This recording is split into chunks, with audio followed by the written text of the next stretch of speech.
to the Jimbo Fisher Call-In Show. Our radio audience is here. Our television audience is ready. Our audience here in the studio has been fired up since a half hour before we got here, Coach. And they were here. And we've had callers from Jacksonville, Tampa. We talked about going into break, and we invite you to call 1-877-996-6537. That's a toll-free number, 1-877-99-NOLS, or hashtag Jimbo. If you want to go on the iPhone and or whatever phone you have and go hashtag Jimbo. We do have a question from our studio audience, and go ahead. How about a big round of applause for our studio audience? Here we go. You're on. Cameras. Is it on? Yeah. Okay. Yeah. Okay, hey, Jimbo and Gene, this is Diane from Tallahassee, and my question regards the receivers. Uh-huh. I know every time a pass play is called, Jameis has, probably 3 reads, first, second, and third? So he on one side he does. Jameis has the ability to go to all 5 guys on any play. Right. So if they call a certain play like a drag or a post, is that first receiver always the same, or can he change it as to what the defense gives? He can change it, or he can make the adjustments will be built in, or sometimes the route will change based on the coverage.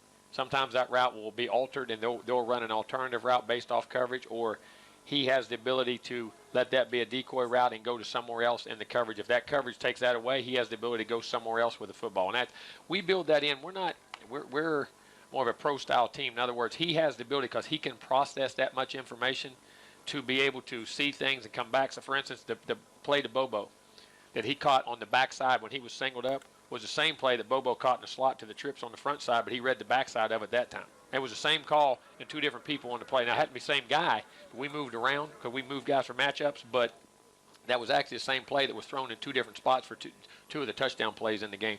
And the one to Christian Green on the his first touchdown, he was actually the 3rd read. He was actually the 3rd read that he went to in that progression. So he has a lot of freedom to do a lot of things.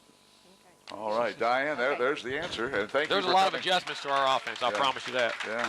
You know, Jimbo, while you were answering Diane's question, I was watching our audience and looking. Did we just learn something right there about the game of football? Is this not the greatest call-in show in America? I just learned something about running routes in the first, second, third option, and I've been around this a long time, Coach, and I learn something every time. It's a great call-in show. Thanks for coming out today. Paul from Paul from Kissimmee. Are you ready to learn something about football? You're on the air with Jimbo. Go ahead, Paul. Oh, yes. Hey, Coach, I would like to ask you about your opinion on what's going on at Michigan with Brady Hogan letting him play as concussed quarterback.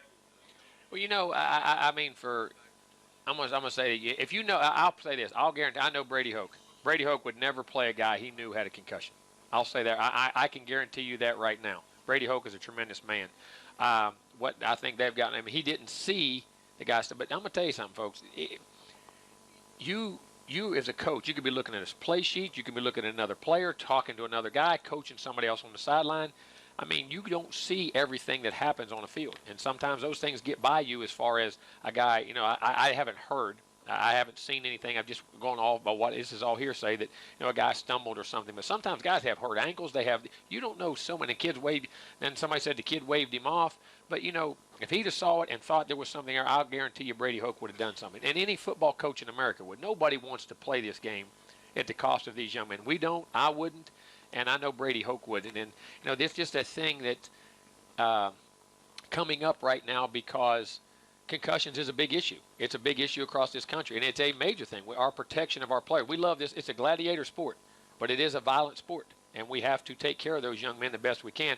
And I don't think Brady Hoke did anything intentionally, and maybe something slipped through the cracks. I have no idea. I don't have enough information on that, but I know Brady Hoke as a person, and I know Brady wouldn't do that. I promise you that.